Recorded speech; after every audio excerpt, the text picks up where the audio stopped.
कांग्रेस और एनसीपी ने आरोप लगाया कि हमको जो है वो बीजेपी ने खड़ा किया।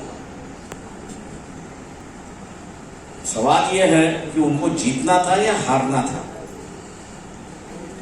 पिछले लोकसभा की इलेक्शन में हम लोग 65 लाख वोट लिए थे। अगर उसकी जोड़ अगर एनसीपी या कांग्रेस में हो जाती तो शायद मेरे ख्याल से 20-20 सीटें दोनों जीतते, ऐसी एक परिस्थिति है।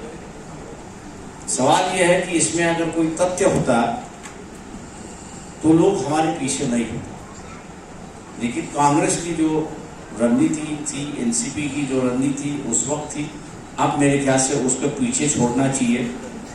जो बातें हो गई उसको हम लोग ने भूलना चाहिए, नया रास्ता अपनाना चाहिए। और इसलिए मैं नया रास्ता अपनाने से कह रहा हूं कि जो डिक्टेटरशिप आ रही है, आज मैं लोगों से कह रहा हूं कि आज तक राजनीतिक पार्टी और राजनीतिक नेता ही आरोप कर रहे हैं कि डिक्टेटरशिप आ रही है।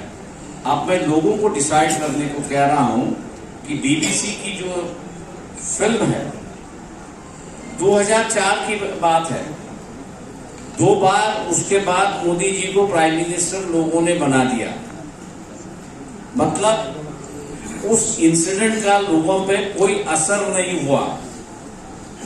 ये परिस्थिति होने के बावजूद भी आज 2022 में बीबीसी कुछ दिखा रही है तो हम उसको टॉलरेट नहीं कर रहे हैं, हम उसको सहने के लिए तैयार नहीं है। मैं आप लोगों से ये पूछ रहा हूं कि ये जो मानसिकता है कि हम किसी को सहन करने के लिए तैयार नहीं है, क्या ये निर्देश करती है या नहीं करती है कि हम लोग डिक्टेटर की ओर बढ़ रहे हैं और एक नया डिक्टेटर इस देश में पैदा हो रहा है। इसका फैसला आम लोगों ने लेना चाहिए और आम लोगों ने अपनी राय बनाना चाहिए। ये अब हम लोगों से कह रहे हैं। मैं उम्मीद करता हूं कि आम जनता जो है इस पर सोचेगी और अपने विचार रखेगी। उद्धव साहब, आपसे सवाल यह है कि मेरे पिताजी ने कई बार कहा है कि आमचं हिंदुत्व हे राष्ट्रीयत्व आहे।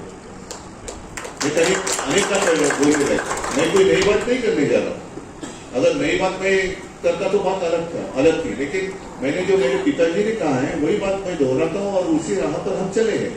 और इसके आगे जाकर मैंने कहा कि पिताजी ही क्यों, मेरे जो दादाजी थे और हमारे दोनों के दादाजी, उन्होंने उस वक्त जो हमारे धर्म में पूरी कुछ थोडं हिंदी माझं ऐकायला पाहिलं होणार आहे मला